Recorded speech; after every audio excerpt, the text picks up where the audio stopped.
Hello, everyone, and welcome to Let's Talk HR. Today, we're talking women's health, a subject I am extremely non-well-versed in. However, I have support from Claire, Megan, and Sharon.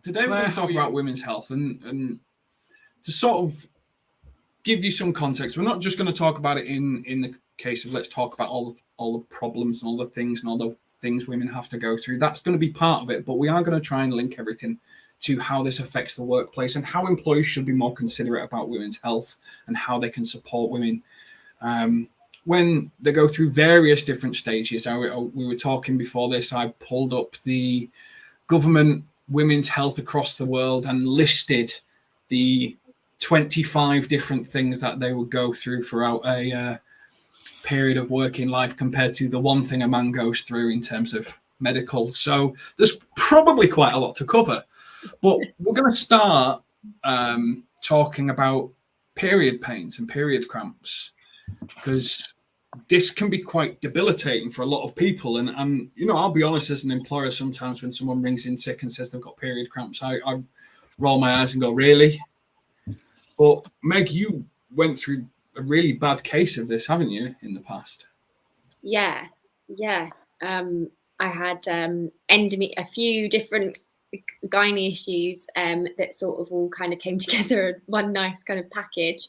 Endometriosis, adenomyosis, uterine fibroids, but it was undiagnosed for a very long time. And the pain, I think because we don't talk about it very much as a society, and I do say that it starts at sex education, really. I sort of went through, I started my periods when I was 8 years old, went through my life thinking that being in the kind of pain where you felt like your legs had sort of been replaced with hot pokers was pretty normal. And so I'd kind of went through work, and I actually would roll my eyes at myself for needing to have a day. I'd be like, oh, come on, everyone goes through it. So yeah, it wasn't until I was a bit older and had a supportive boyfriend who went, I'm not sure if that's supposed to happen to you, if that's normal, that you sort of have a bit of self-reflection and say, oh, maybe this isn't normal. Yeah. And you, Sharon and Claire, have received a phone call from managers going, do you know what? I think someone's taking the mick because they've called in sick another day with a period. Mm. How do you deal with that type of conversation, Sharon, where someone's probably just unaware of how debilitating these types of things can be? How do you deal with that managerial conversation? I mean, I guess when anybody calls in sick, regardless of whether, you know, what the cause of the absence is, my first reaction would always be to believe the person is genuinely sick and they can't come to work. Do you know what I mean? Like, you know, listening to Megan and that kind of experience. I mean, I'm, you know, even though I'm a woman and obviously have had periods for a substantial part of my life, you know, all of us are different in terms of the reaction it has for us, physically, emotionally, you know, and our ability therefore to kind of hold down activities, work, and all of the other activities at the same, you know, like that kind of once a month when it's happening, or if it's irregular, you know, just like how that comes on. So my first reaction would be like, this person's obviously genuinely unwell and unable to come to work, you know, like how might we, when they return, help, you know, how could we as a caring employer think about supporting them? You know, like having and opening up that conversation, I guess, to see if there's anything that we could do that could support that person. You know, it might be, yeah, that's where I'd go first. I think let's have a supportive conversation. Let's trust the person. Let's think when that person comes back, how could we have that supportive conversation to how we could, you know, help them if they needed help, but at least show that we're not afraid to have that conversation, I guess. But I think you've nailed the main thing people need to do, which is trust the person. So often people just assume that they're just taking a day. Hmm.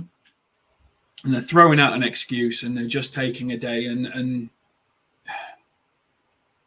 people need to be a little bit more believing than they do sort of. It's believing more than it is distrusting, almost, isn't it? It's like having trust in a person. And how do you help someone build trust? It's difficult, isn't it? You know, it's a conscious decision, or it happens via a case of actions. How would you go about that, Claire, when you've got a line manager who is distrustful, where you're trying to tell them, well, actually, you just need to trust that people are off sick? Because if you look at the stand, you know, do you throw data at it? Do you throw this? Do you try to educate them as to what actually could happen? The whole plethora of things you could do, but how would you approach that type of conversation? I think from my perspective, James, and having been in this space for, you know, quite a few years now, I think education's key with this. So Meg's already alluded to the fact that we don't do anything in sex education. We don't. And actually, we don't normalise all of this plethora of things that you've talked about. You know, there's such an incredible amount of information with women's health. And, you know, you read out that list of things, and even you look kind of shocked that, oh my gosh, are these all really things? And you know what, I'm ashamed to say, but equally I'm better now. So I've done a lot of research in the last couple of years into all sorts of women's health issues. 10 years ago, I wasn't well versed on this, so I would have probably been one of those people that gone, well, it's period pain, or it's this or that or the other. However, I'm with Sharon in that I would have asked the question, you know, how is it making you feel? Do you know, is this regular? Is there something happening? Have you seen your GP? But I'm sure we'll get onto this later anyway. But, you know, GPs, we know, are quite dismissive of women's health issues. We know that's an ongoing issue. And that's why women's gynecological cancers aren't detected quite as early, and that there's a higher mortality rate because of that. But there's definitely, for me, education. So just letting people, just getting somebody to walk a mile in your shoes, or just understand that issue, no matter what it's about, whether it's endometriosis, whether it's menopause, whether it's fertility challenges, whether it's, you know, anything that's related to women's health as such. You need to put yourself out there and think, let me learn about it so I can understand, because learning equals understanding. And I think I want to kind of build on that really, and say that, like, when I was first in the workplace, I started my career in the NHS, in a part of the NHS that was about looking at health promotion. So there was a lot of wellness, a lot of like what would now be called wellness, but in those days was like more kind of health education, health promotion, preventative healthcare. You know, kind of how do we kind of prevent people from being ultimately inpatients or coming into need from acute health perspective. That's kind of where I started my career. And so I was kind of at that stage bombarded with lots of health information, I guess. But even so, like in the workplace, it still felt a bit like that was something quite separate. You know, like health is like personal, and this is about professional. So I think it's like that, which thankfully now things have progressed on, and there's a bit more merging and kind of blending. But even then, like, I mean, you know, it's still hard to kind of bring into work to say, you know, I used to have terrible fainting things. I used to faint a lot, basically, and I needed to eat quite regularly in order to kind of moderate that, particularly during periods. And so you go into meetings, you don't want to kind of have to tell everybody, you know, like, I've got this emergency banana, do you know what I mean, to eat, you know, in the middle of a meeting, because otherwise you might find me kind of under the table because of my, you know, nobody wants to talk about that. But there is that, you know, so it's that kind of, but that blurring, I think now, which is much more easy to do between the kind of personal and professional, I think has made it much more of an open topic. So the conversation and the education piece that you're talking about, Claire, is much more, I think, likely to happen at work than it did, I think, at the start of my career. Definitely. It did feel definitely a little bit like, oh, I feel like I'm straying into some personal conversation that might not necessarily be conducive to someone who's going to do my appraisal at the end of the year. Do you know what I mean? Yeah. Yeah. You're right. And Meg, you mentioned, you know, a little bit about sort of the self-imposed guilt you gave yourself when you weren't feeling great, or you felt like you needed to call in sick or anything like that.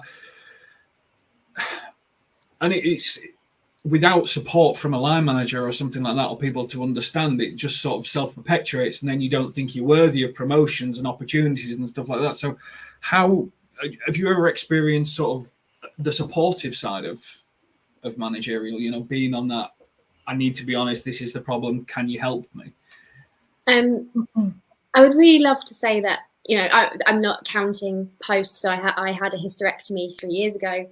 My health has been a lot better. I'm not counting kind of managers post that, but pre-hysterectomy, I'd love to say yes, but that would be a no. You know, I was in scenarios where very ill, having to ask for accommodations at work. And because I'd asked for those accommodations, which was, you know, working 3 days a week in the office and 2 days a week at home back in 2016, 17, when that just wasn't really the norm, I would then work, you know, come in at 7 in the mornings, I was in the office, and leave at 8 because I felt like I had to do more. I barely had time off sick, you know, I was always sort of just making up time. And I remember actually a conversation where my manager sat me down and she said, we're going through Christmas bonuses. You won't be getting a bonus this year. You know why. And I just thought, at that time, I accepted it. And now as an adult, I sort of think I should have been the top of that bonus list with everything that was going on, with I fought hard for my role. I fought hard for the team with a lot going on. And I think that it doesn't matter if you do the job well. Unfortunately, sometimes when you have a weakness, it's just a weakness, and it doesn't matter if you're getting results. And I think I've seen that a lot with women's health. It's just you've got a problem, so they're always going to kind of put that on you, and that's quite unfortunate. And I do see it happen now that I'm on the other side of it. I see it happen to other women, and yeah, I'd love to say there was support, but unfortunately I never sort of saw that side of it. And I'm sure there are managers out there who do offer it, and I see that now in where I am, the positions I'm in now, seeing the management that you wish you had when you were going through those issues. But yeah, just bizarre. I think you're highlighting a really important point for me, like looking at it from my perspective, because all this is, not all of it's new, but a lot of the conversation that we're having is relatively new from where I was in a director position in previous roles as well. But I'm starting to think now, you know, if people start to feel like, oh, I can't be off sick when they've got period pains and stuff like that, they start to feel this self-deprecation. And you wonder why women feel like they can't apply for the jobs to progress through. You start to think why women feel like they can't do something because there's one thing missing off CV, you know, job advert or something like that. And all this can be part of it, can't it, Sharon? So it's just me. Claire, do you want to speak or not? I'll speak then. I guess, yeah. I mean, I guess that there's just, I think if I compare my kind of like how I think things have changed over the course of my career, for example, then I think that probably I was a person, I don't know whether it's gendered or not, I don't know, I can only speak from my own experience, where I felt like I had to be like super professional. Certain things I couldn't share at work because they might count against me. You know, I kind of worked in a city environment, it's quite male dominated. My professional function wasn't that highly rated, I guess, within that context because of the type of business it was. You know, client was king, you know, we were support function, you know, there was quite a lot of kind of things said about the profession that I was in, that, you know, when I moved from my kind of NHS into my kind of HR people professional career. And so I felt like there were certain things that that I didn't hide, but I just didn't talk about them, I guess, overtly. And whereas now, I think one of the things that that I feel very passionately about is that talking about them like this isn't my core bread and butter work, as it were, is really important to kind of to show that that's okay to do that. In fact, it's important to do that in order to open up the doors for other women who come behind, who who might find it much more difficult to do that. Off now. Which is perfect. It kind of segues us into sort of that conversation around fertility, that conversation around assumptions that people make. I know, Meg, you experienced assumptions around fertility when you were trying to get a hysterectomy, didn't you, as well, with doctors not wanting to give you the procedure to make your life better because you may want to make this decision for a man who may or may not be in your life at that moment in time, didn't they? Yeah, that was a very odd scenario, because it's kind of like you're in lots of pain. Your life would be made so much better if you didn't have this issue anymore, but we're not going to do it because the fictional man in your life. One doctor did actually say to me, because I was actually married at the time, we'll go on to that, but I did actually get married to my long-term partner so that we would be taken more seriously and I could get the surgery, which is the very unromantic truth of our relationship. We're very happy. But a doctor did actually say to me, "Oh, it's great that your husband doesn't want children, but what about his parents?" And I was kind of sitting there going, "What about me? What about my real, very, very real pain? Not the hypothetical children that I, can or can't have." And it was just very bizarre, because no one was telling me it wasn't worthy. Everyone was telling me it was needed, but wouldn't do it. Odd. I can laugh about it now, and I know maybe that sounds a bit like I'm trivializing it, but it is funny in a way of, it's just bizarre. We're in 2022 and I effectively got married and had my husband sit in a room with me and say, "Yep, she can have that done." And the doctor said, "Okay." And then we did it. It's just like taking your dog to the vet. It was just so bizarre, so odd. And I mean, I can't imagine how that feels, but it almost, it has to be deep, like for yourself, like you said, it's like feeling like you're a dog being taken to the vets. Yeah. How did you keep calm? I would have gone ballistic. I'm just going like, at what point do you turn around to a doctor and go, this is my decision, shouldn't matter? Why did you have to get married to be taken seriously? I guess is because you said you were going to mention it. Let's just stick with it. It was just the constant questions of, but you're in a relationship now, I wasn't really properly diagnosed with what I had until I was 22, 23. And at that point, that was mainly because I went privately. And I was also diagnosed with something called PMDD, which is premenstrual dysphoric disorder. So on top of the pain, I was also sort of incredibly suicidal whenever I had a period.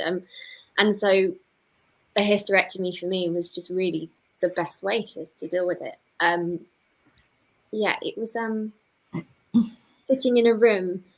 I'm sorry, it's a bit emotional. Sitting in a room and a doctor having all of the symptoms in front of them and all of the proof of trying to end your life, being so suicidal on your period that you just pull your little Fiat 500 over on a motorway bridge and decide, this is it today. I can't do this anymore.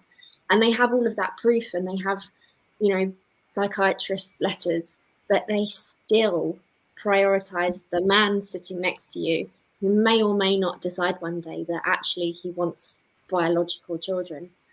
And it's just, when I wrote a LinkedIn post about it, and when I wrote it, I thought that it was going to be a kind of Handmaid's Tale sort of crazy version of what people experience, but the amount of stories that I got that was effectively, you know, you watch episodes of, you know, The House of the Dragon, where a man has to decide if his wife lives or his child lives, and it's not up to her, it's up to him, and that's very dramatic. But that's basically, you know, what we're going through in our current sort of care. And then, your husband basically has to sit down and say yes or no, and it's very bizarre. And then trying to discuss that with an employer.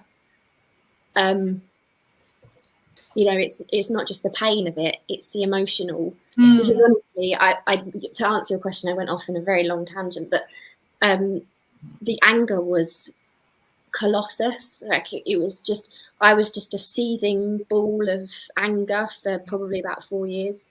And the only reason I got my surgery was because I was an absolute nightmare. I didn't leave anyone alone. Good. Every day. Yeah. Good.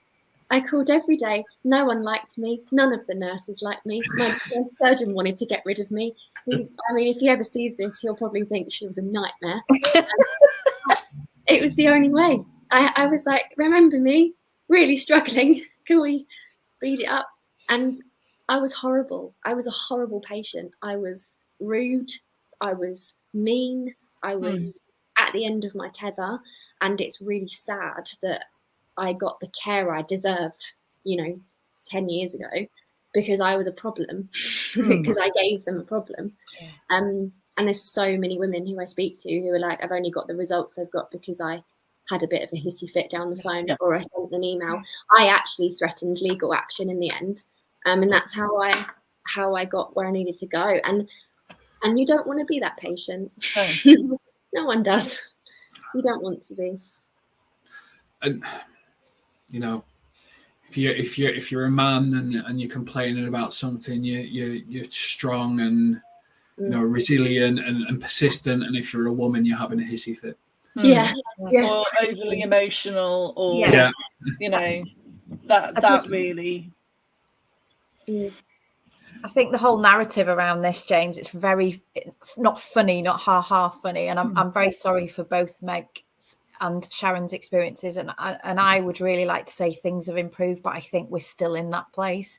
We're firmly in that place, and more of these conversations need to happen, because people just don't take things seriously. People don't feel validated, and when they don't feel validated, they don't feel engaged. When they're not engaged, they don't want to, you know, give their best. There's kind of this whole negative cycle that starts, and you know, people are going to start. Apparently, the next generation of workers coming through are going to be the most demanding yet. So those born around 2010 are going to be the most demanding, and they will see this as standard care. So the stuff we're all talking about, they won't stand for a manager going, you must come in, it's just a period, oh, you can't talk about this, or oh my, faint somewhere else and be quiet about. That's not going to happen, because these people stand up more. And actually, do you know what, Meg, I'm really glad you were a nightmare patient. I'm really glad you were, but there are women out there who aren't, and the rage I feel on their behalf for all of this stuff, not just the stuff that I deal with in the fertility space, but everything. I get enraged by it when I hear stories, and I think, and do you know what? I hear these stories 24/7. I was on a train on Friday night and people were talking about this just randomly next to me. This isn't going away. It's not getting any better. Really, you know, there's employers all over the place that need to stand up and go, do you know what, I'm committed to making a difference in this space, because they're the ones that are going to be at the forefront of their business. They're the ones that are going to be attractive for future workforce, and they're the ones that will retain their talent.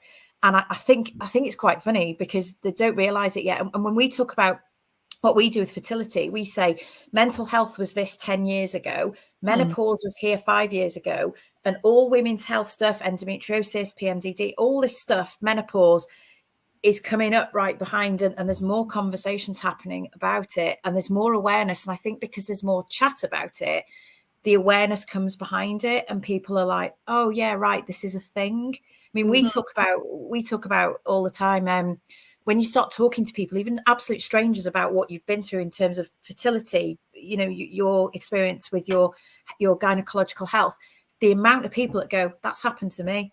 I know someone that's happened to. It's like this ripple effect, and you just think, my God, if this is happening to everybody, why aren't we talking about it?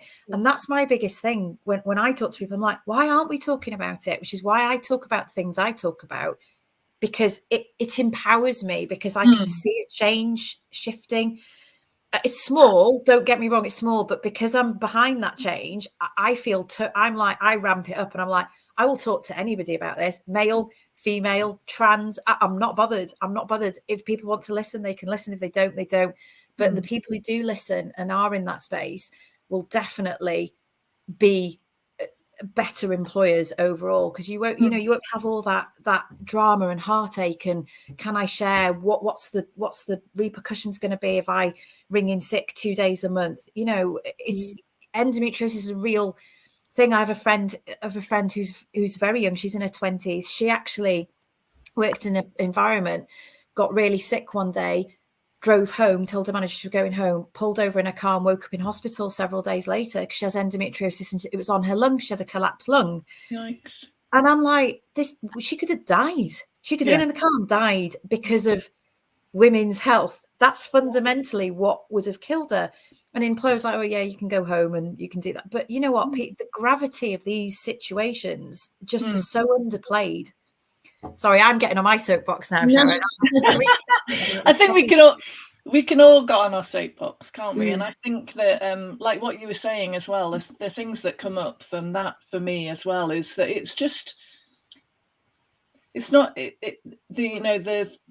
for me, it overlaps with things like feeling, the whole thing about inclusion and being able to feel that you are included in the workplace, and trust that it's the trusting environment and the psychological safety that enables me to be able to say, some of the most personal things in the workplace, because that's happening at the time, and the reaction that you get from it is, I guess I have to say, it's like I often say sometimes as an interim going, I always say, oh, this could be a career ending conversation, in the sense that it's like a serious thing that, could be counted against me in my appraisal kind of thing, I guess I call it like that. But there's been a couple of times where I've had to, have like deeply personal conversations about stuff that's going on during those times that were really, really difficult. And sometimes the reactions, the capability, I guess, of some of the managers that I had, or some of the clients that I had, if it was, during my interim career, was variable, I guess. Some, like, I remember one client, having to have this really awful conversation with this client where, and she was amazing, absolutely amazing. And I had to come in like a couple of days later, post miscarriage, and and she was just, and I just remember saying, thanks so much for what, for how you were,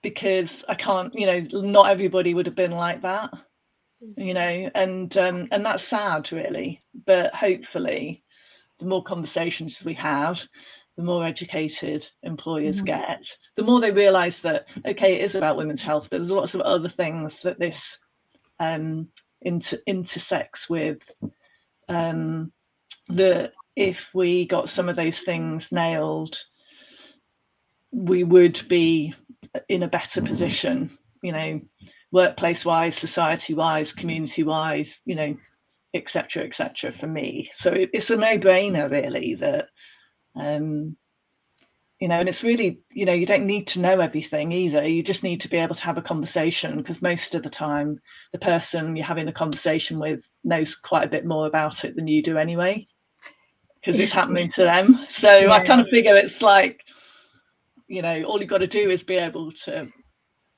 talk and listen really well. I agree. Sorry, James, I know you're going to say so. I agree, Sharon, because I think there's an entire narrative that goes as a woman, and there's stuff that I don't say anymore and I don't ask. So I will never ask someone, have you got children? I never do that. I never ever do that. But people still ask me. I got asked 2 weeks ago by somebody who started working with me, and I will have the conversation when it's right with that person. But there's an assumption: are you married? Have you got children? And because I am lucky enough to be blessed with a little girl, then I get, are you having any more? And you know what? I just think to myself, and I've said it out loud before, I'm like, do you realize the journey I went through just to get her, and the trauma? And I use the word trauma. I'm not using that lightly, because it was traumatic, and it still is. You know, and I'm like, why do people think? And then if you're pregnant and you miscarry, and I'm very sorry for that, Sharon. I've been in that situation as well.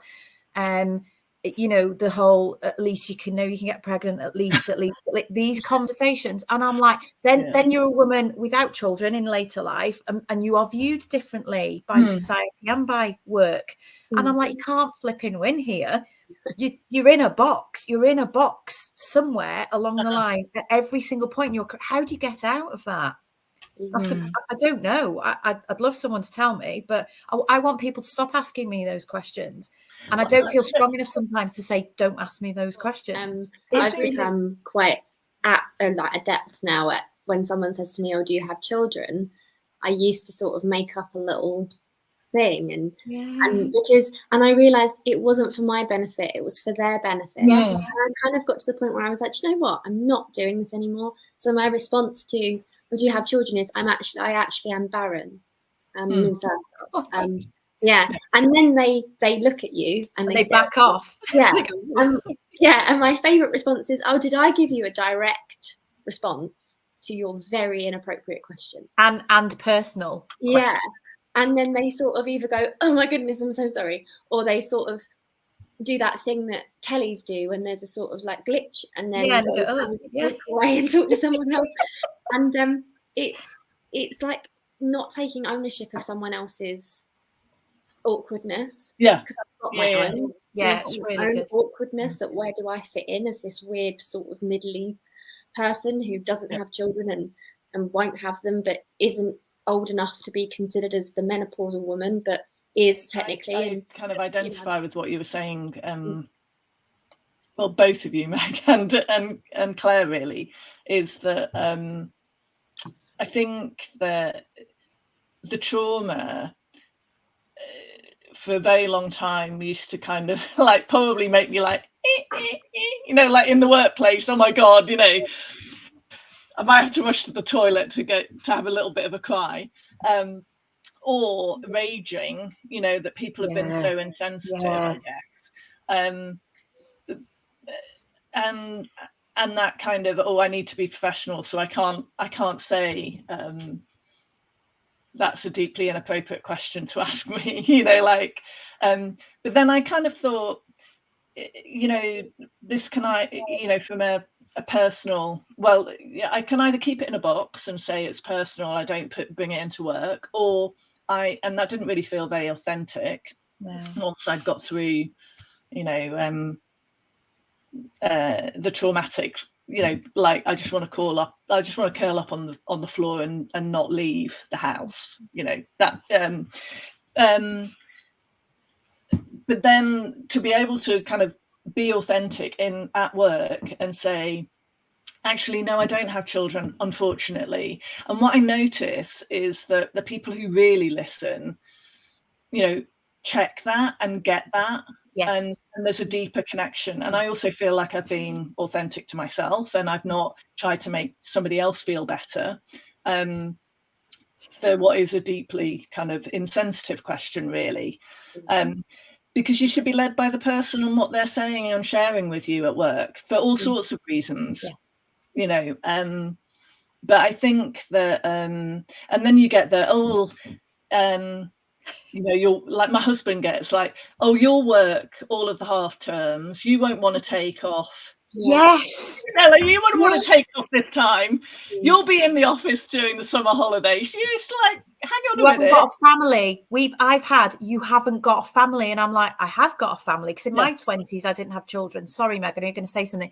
But I was like, hold on a minute. I have a sister. I have a mum, I have a dad, and do you know what, we were pulled up for this recently in terms of saying family, and family isn't just about children. Family is very extensive, and there's again the word validation around people having family. I've got to say though, Sharon, I am very proud of this fact. I have never, either being a mum or not, I have always said half term isn't a priority for parents. I've always said that as a manager. I have never said you can have it because you're a mum or dad and you can't because you're not. I've never done that, and I'm actually quite proud. I can stand here and be true to myself that I've never done it, because I've always seen that as a inequality. But it happens. It does. I heard it yesterday in work. Yeah, you know, I don't think my husband wouldn't mind. You know, like he really wouldn't. Do you know what I mean? He's like a compassionate guy. You know, he's like a compassionate manager. You know, all the time. I remember him coming home once saying, you know, like, oh, I've been having a conversation with one of my team, and he's been explaining about his wife going through their IVF, and you know, and at the same time that we were doing ours, and it was just so difficult for him because he couldn't, you know, he was being supported, but he had no one to share it with. He had no experience to show it. But I just think it's the presumption. Let's not presume. Everybody's got, you know, like everybody's got demands on their life, things in their life, stuff that's going on for them, shit that's going on for them. Let's all, you know, if you're trying to have an inclusive,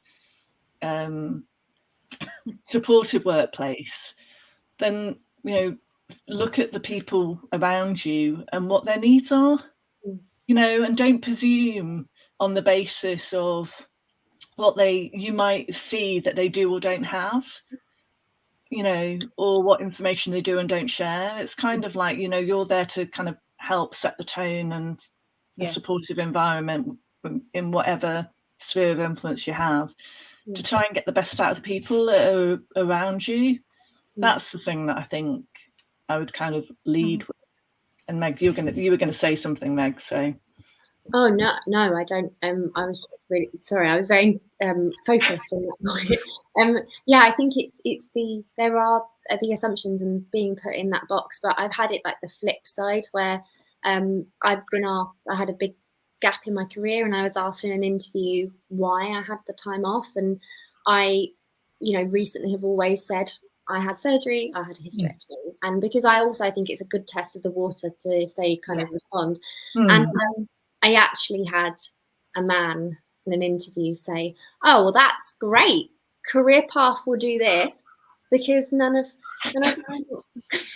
well, just because I don't, because you're either, I'm really sorry for my language, but you are either Susie homemaker or career bitch. That's what you're seen as. You either have no emotions and you go up the career ladder, or you have children and you stay at home and you kind of like sacrifice your career. There's no sort of I was like, oh, okay, I'm that. You can adopt. You could have wanted to adopt a child. So there's an assumption there because you can't biologically carry a child. You don't want them. Yeah. See, there's this narrative around this that people don't even. It's so bizarre. It's so weird. I've said bizarre about 70 times. It's not bizarre though. It's mad. Just, you know what? This is just bonkers because this just immoral. Story. Yeah. It's literally immoral, isn't it? But like, it is immoral. People say I've spoken to loads of people, men and women, mainly women. I've spoken to loads of women who've left their jobs because of the problems they have with their employer, people leaving.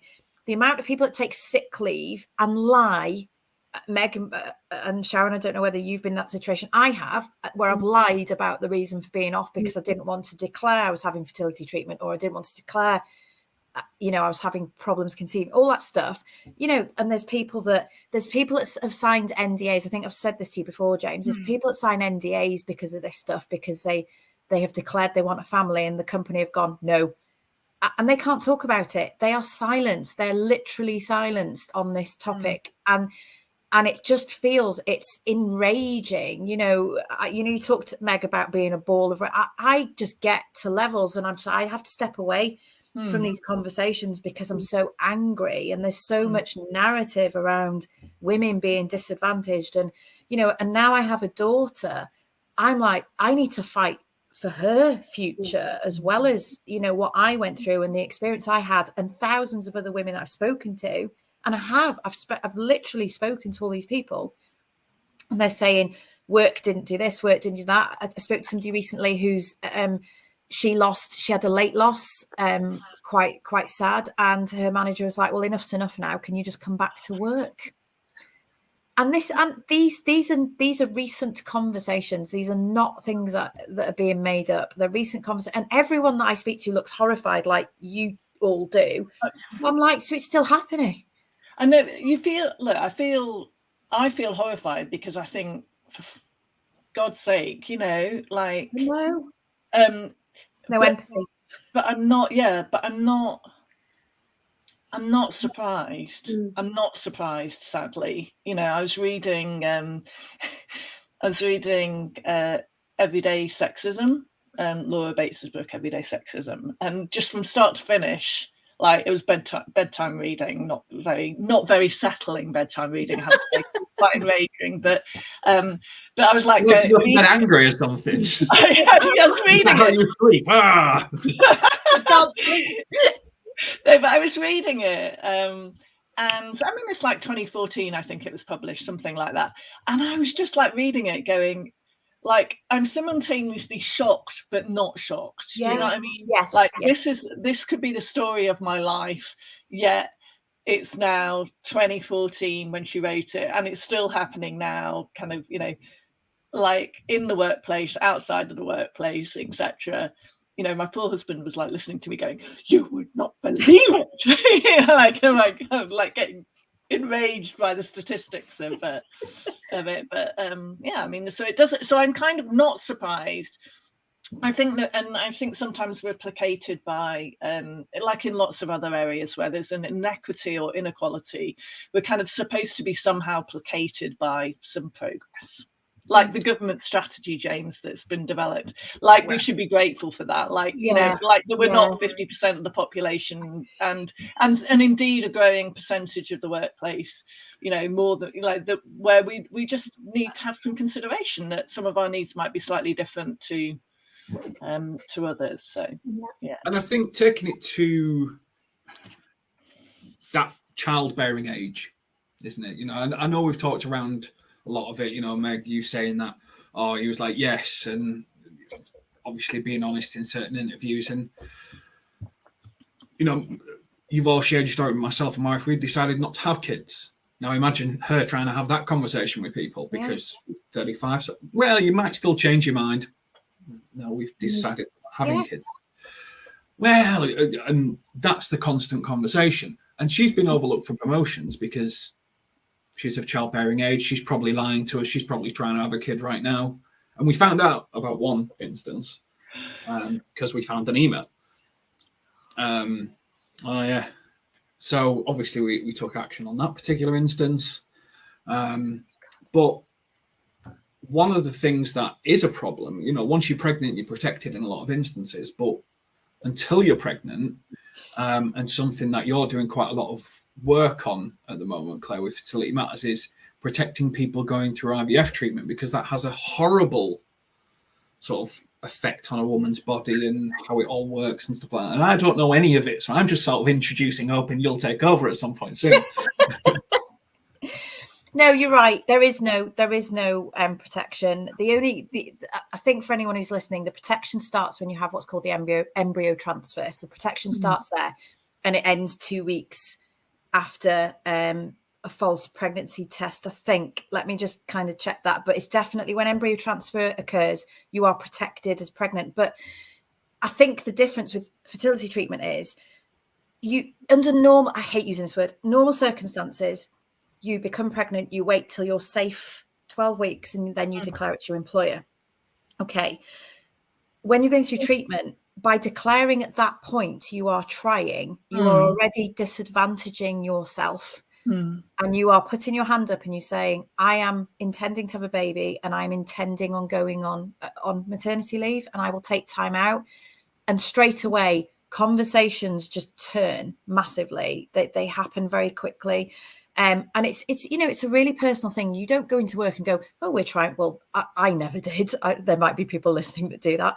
I'm trying for a baby, and that, like, year 1, year 2, year 3, year 4, and then you're kind of getting stressed and anxious about it. And we hear from a lot of people who are going through it, and they are scared to tell their employer. And then more often than not, those who do are met with negativity. So it's not they get encouraged. Straight away, if you're going to make redundancies, you get rid of the person that's going to cost you money and not be here. And that is what happens, James. That is exactly what happens. And these are, they are anecdotal stories, but there's so many of them. You kind of have to say, well, there's definitely, so there's not all these women messaging us saying all this stuff just because they're bored. they have a story to tell. They have, experiences to share. And they're heartbreaking. Some of them are utterly heartbreaking. Some of the stories I've heard are just absolutely soul destroying, and you just think, you can't help but feeling emotionally attached to them. But yeah, the provision of no statutory right is bad. But equally, you have businesses who will go, well, I'm not paying people to take time off fertility treatment. But actually, James, ultimately, fertility is on the decline. People are waiting later in life. When you get older, your fertility naturally declines anyway.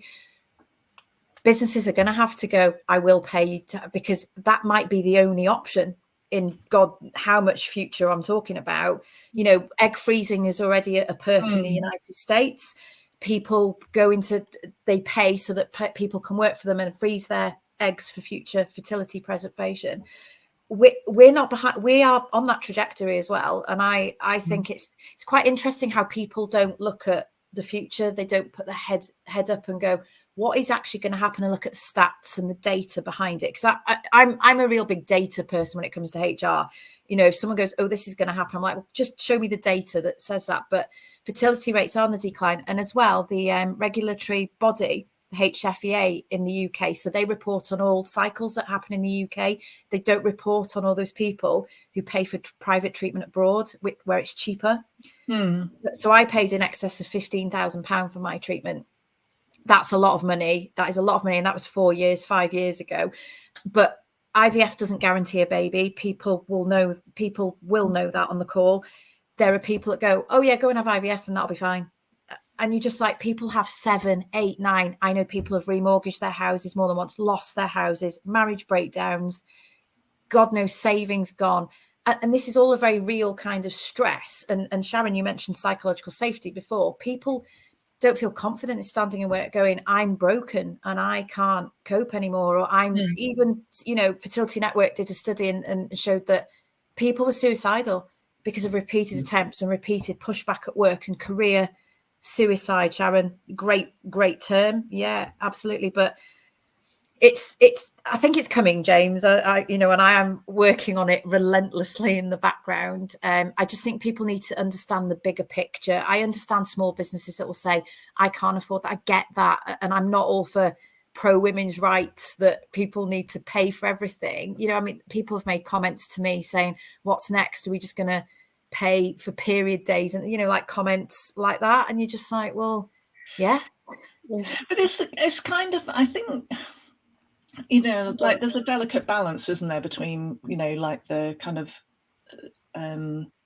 what's the responsibility of the workplace and what's the responsibility of individuals and so on. And I don't think people, I think reasonable views on both sides would say, I would say, I didn't want anything other than a supportive kind of workplace environment where I could feel that I could talk about things without it necessarily ending my career or curtailing my career. Or to be honest, I did my fertility treatment when I set up my own business because I could control my time. I didn't have to tell anybody about it. I could do, I could control, my hours. It was kind of, I didn't have to have all of the pressure of, declaring it to other people so that they could kind of go, oh, has it been successful or not? That kind of pressure, which I didn't really need. And I think that, when I looked in the cold, hard facts of the organisation that I was working with permanently, all of the women that got pregnant anyway, were lucky and fortunate enough to get pregnant. They couldn't manage their career and their baby because when they came back, there was like zero flexibility, really. And who wants to work, 4 days a week, really 5 days a week, so you're getting paid for 4 days, but you're busting your buns and you've got a baby. It kind of was a bit like a no-brainer when I thought, well, I can just do it all myself and not have to, being your own employer and managing your own time with that was perfect. But I think, a lot of people don't have that choice, and a lot of employers are missing out on, I think, they're just missing out on the opportunities, because you probably would have that woman longer, in the workforce if you were a bit more, if you just thought about the jobs a bit more flexibly, carved up the responsibilities, kind of looked at things in the round, really, rather than viewing it as, viewing it as almost like people are bringing individual problems to work and we've got to deal with them. I think really view it as a partnership. And if you have an open and honest, trusting relationship, then most things between an employer and an employee can be worked through. It's only really the marginal things, where the extremes, which obviously everybody loves to quote because they make good stories, where maybe that doesn't necessarily work out. Outcome focused work. It really annoys me that people just focus on the hours and not the outcomes. I know, James. I know. For 12 hours a day and do nothing and be seen as a shining light, and someone can work for 4 hours, get all the outcomes done, but because they have a day off or something like that, because they've got they're going through a really bad period, suddenly they're a problem, but everything's completed. And presenteeism. Presenteeism. Sharon's right. Sharon, you're right in what you say. We're when I talk about this at length with loads of different people, I'm very clear. I'm like, this isn't about having all this amazing stuff for employees. This is about going, what is it you need? What can I do to make this journey easier for you at this really difficult time? And about that compromise, that collaboration which you've indicated, and saying, if you need to start work later, or you need to finish, because a lot of policies around anything, even medical appointments, say you must take them outside of work time. I'm like, what? Okay, what if I can't? What if I can't take them out of work time? It's a very 9 to 5, black and white. You must sit at your desk and do this. We're still in that, even after COVID, even post-COVID, we're still in that zone. And I just think, God, if a worldwide pandemic can't change it, we're in trouble, really, aren't we? So we're going to move towards sort of the end, and we're just going to talk a little bit on sort of menopause and how organisations should be supporting through menopause. So a good example I've got is my sister got a hysterectomy in her 30s because she'd had 5 kids and it was very bad for her health. So that she basically pushed, very similar to you, Meg, to get it done. But post hysterectomy, obviously, went into early menopause, and then things like iron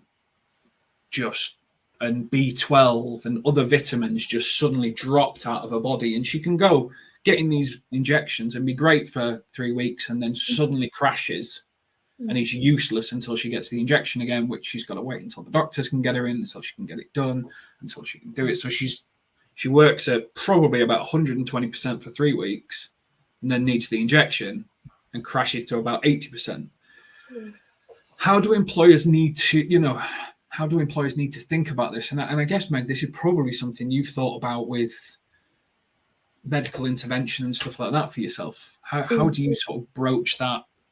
I need to keep track of all these moving parts of myself to make sure that I function on normal, I guess, not optimum, even just normal.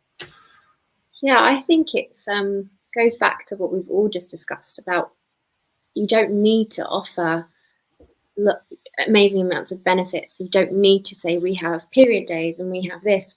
It's just being the kind of line manager, the kind of organization where I can walk into the office and say, I'm feeling incredibly suicidal this week because I can't get a hold of my HRT because there is a nationwide shortage. And I don't know what I need you to do. And I don't think there is anything I need you to do. but I just think I need you to just know that this isn't a representation of my work ethic. It's just something I'm dealing with. And so I think the first thing you can do as an employer and as a manager is to just give off that and be the kind of person that someone in my position, someone in our position can walk up to and be comfortable to talk about in that way. But I guess on a grander scale, I think it's great when, you know, even mid-sized businesses offer health benefits.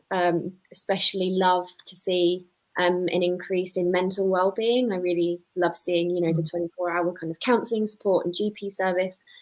I would really like to see, you know, asking your employees what they need, because I get really great health insurance that I cannot use, because once you've had a hysterectomy, apparently that connects to every single part of the body, and you can't ever have any kind of, I think the only thing I could have treated is my big toe. I think that's the point we're at. It's just crazy. And so it's a sort of wasted benefit. And to me, it would be great to go, okay, don't spend that money on me a month, but I'd love to have private hormone care. Yeah. Because I mean, I did do a post about this on LinkedIn, but I currently spend between £300 and £500 a month on private hormones. And just, that's not just my hormones, but that's also when you accumulate my kind of 6 monthly blood tests and the specialist appointments I have. I also have checkups with other specialists because my endometriosis was quite vast in different parts of my body. So just being like, you know, having that conversation of, you wouldn't benefit from health benefits, you wouldn't benefit from health insurance because no one will cover you. So what can you have? And I think that would be a nice conversation to have with someone, you know. You know, when you see health benefits that, it was somewhere I worked before, and it was like fantastic insurance, and it said covers to up to 4 children, and I think, well, I'm never going to need that. So if you make it slightly more inclusive, you're actually not wasting money as an employer as well. You're not wasting a resource, because actually that £300 a month that you could even subsidize for me to help me with my hormones will ensure I'll be with you for life, because I'll feel supported, seen, respected, because you're basically helping me with something that is HRT. I know is a highly discussed subject, but for me, I know that there are implications with other areas of your health. But for me, my hormones are my lifeline, and if I wasn't on them, I wouldn't be here today. And if I hadn't have gone down the private route and spent, you know, almost a mortgage worth of money on my own private care, I would not be here today. And I think employers understanding that it's not dramatizing, it's not I'm just, you know, you see a lot of sort of like the designer kind of, I've got HRT on the NHS, but I just want a little bit more because I want to feel like a 26-year-old. It's not about that. It's what they offer you on the NHS, in my opinion, was not satisfactory. I was surviving, I wasn't living. So just being able to have those kind of conversations, you know, and ask your employee what they would benefit from more. That might be a few years down the line, but I just think it would be slightly more beneficial than doling out a one size fits all sort of thing. To round it up, I'm not going to try and summarize everything that we've talked about because that's not possible. But if you're watching this and you know you're part of you're a learner, you're studying this, and it's part of the wellbeing module, have a conversation, ask people to come in and be honest. You know, if they've got things going on that they want to talk about and stuff like that, because the more you can understand, the more you can help people's physical, psychological, and mental well-being. So just take this opportunity to hear these stories and think, could someone be suicidal because it's a hormonal thing? Could they be going through something really difficult? And am I being insensitive, or do we need to be more flexible? Do we need to build more support? How can we as an organization not do more, but understand more? Because once you understand more, you'll be able to do more. This has been Let's Talk HR. This has been Women's Health. This has probably been the one episode I have been the most quiet on, for obvious reasons. Thank you very much to Claire, Sharon, and Meg, and we will catch you on the next one.